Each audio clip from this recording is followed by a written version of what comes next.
Lisa. Ay, good morning, Mamina. Good morning. Hoy, si Mamina. Patiin. Hi, everyone. Good morning. Nakapagkape na ba lahat? Yes. Ay, sana all. Kasi ako hindi pa. Pero hindi, mabuti yan kasi kailangan natin magising. Masakit sa ulo ang tinatrabaho natin dito sa finance. Math. Pero sige, pagpatuloy nyo lang yan. Alam ko, busy kayo, so it's okay. Chikain ko lang. Okay. Okay. Ano na, ate?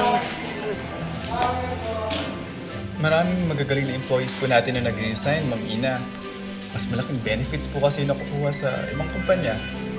Ganun ba? Sige, hayaan mo. Pag-aaralan namin mabuti kung saan kami pwede kumuha ng funds para mas lalong mapaganda ang benepisyo na kukuha ng mga empleyado. Okay? Yun! Salamat, Ma'am! Malaking bagay po yun para sa amin. Sure, okay. Thank you. Thank you. Sir Conrad, usually po ba ganito lang kakonti yung customers dito sa Orias?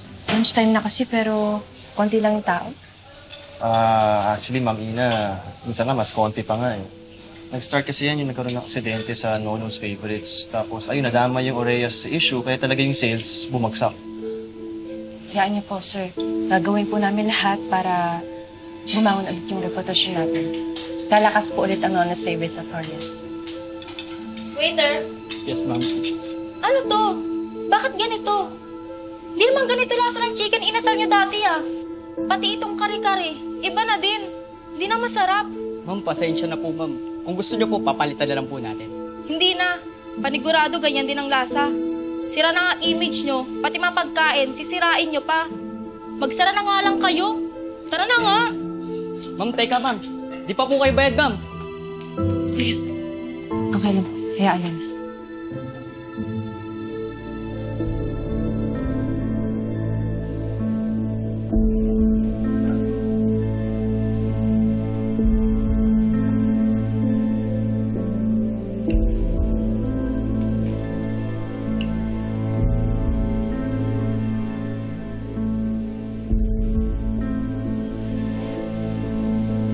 Oo nga. Bakit naging ganito? Anong sabi ni Conrad? At saka, nung chef, anong sabi niya? Bakit daw nag-ibang lasa? Hindi daw po tayo nagpalit ng suppliers sa karne.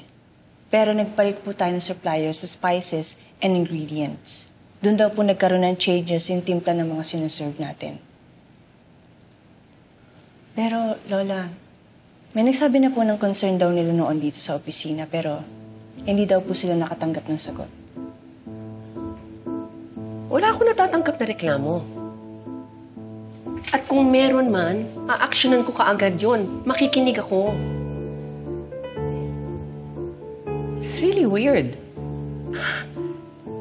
Alam mo ba kung kailan pa tayo nagpalit ng supplier? Kasi alam mo, wala akong natatandaan na pinirmahan na kahit anong dokumento tungkol dyan. Matagal na po, Lola. Pero marami pa po akong kailangan alamin.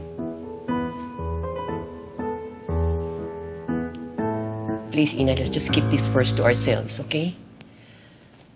But I need to get to know sino ang nag-authorize nitong mga ito.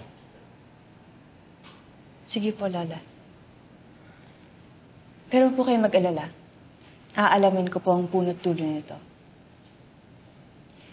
And then, magpapa-audit po ako. Habang hinihintay natin yung resulta, pag-aaralan na rin namin kung saan kami pwedeng mag-cost cutting para mabigay namin yung salary raise at magandang benefits sa mga employees. That's good, Ina.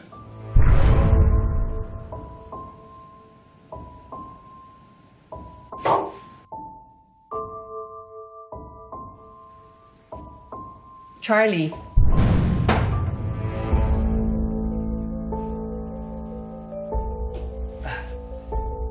Madam. Nakikinig ka ba sa pinag-uusapan namin ni Ina?